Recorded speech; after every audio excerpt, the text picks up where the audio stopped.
नमस्कार दर्शक बंधुरा सहज भाषा धर्मकथार नतून पर्वे आपनादेर सकलके जानाई सुस्वागतम। बंधुरा शारदीय नवरात्रि शुरू हये गेछे एबं सामनेई आसते चलेछे बांगालिर दुर्गोत्सव।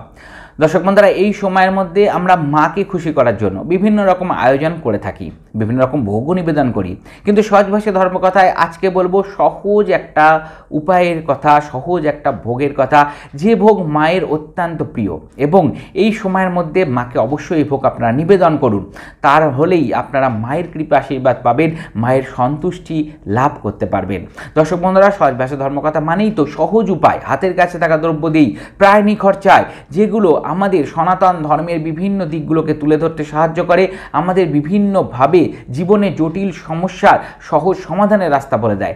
এখনও পর্যন্ত চ্যানেলটিকে যদি সাবস্ক্রাইব করে না ওঠেন তাহলে প্লিজ সাবস্ক্রাইব করুন এবং পাশে থাকা বেল বাটনটা অবশ্যই ক্লিক করে দিন, যাতে পরবর্তী ভিডিও নোটিফিকেশনগুলো আর মিস না হয়ে যায়। বন্ধুরা, আজকে যে বিষয়টি বলবো সেই ভোগটি নিবেদন করতে গেলে আপনাদের যে সামগ্রীগুলো লাগবে সেটা হচ্ছে একটা পান পাতা, একটা সুপারি, একটু মধু এবং দুটো লবঙ্গ। এই জিনিসগুলো আপনারা জোগাড় করে নিন।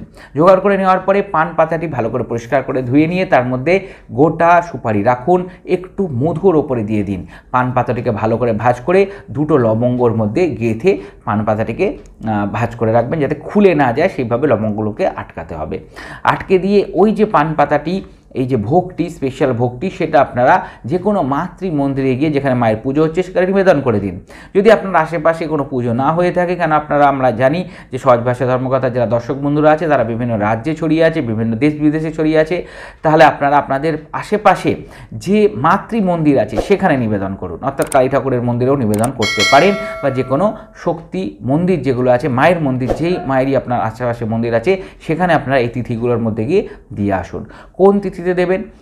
অষ্টমী নবমী তিথির মধ্যে আপনারা এটা নিবেদন করুন মাকে, অতি উত্তম হবে এটা। এর ফলে দর্শক বন্ধুরা, ভোগটি নিবেদন করুন এবং হাত জোর করে মায়ের কাছে আপনাদের যে প্রার্থনা আছে, যে মনস্কামনা আছে, সেটা নিবেদন করে দিয়ে আসুন।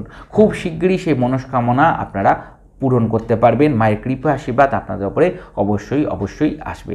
আজ করি সম্পূর্ণ বিষয়টি সহজভাবে বোঝাতে আমি সক্ষম হয়েছি এবং এই পর্বটি আপনাদের উপকারে লাগবে। যদি পর্বটা ভালো লেগে থাকে অবশ্যই একটা লাইক দিয়ে আমাকে উৎসাহিত করুন এবং সহজ ভাষা ধর্মকথা এরকম আরও পর্ব পেতে সহজ ভাষা ধর্মকথাকে সাবস্ক্রাইব করে পাশে থাকা বেল বাটনটা অবশ্যই ক্লিক করে দিন, যাতে পরবর্তী ভিডিও নোটিফিকেশনগুলো আর মিস না হয়ে যায়।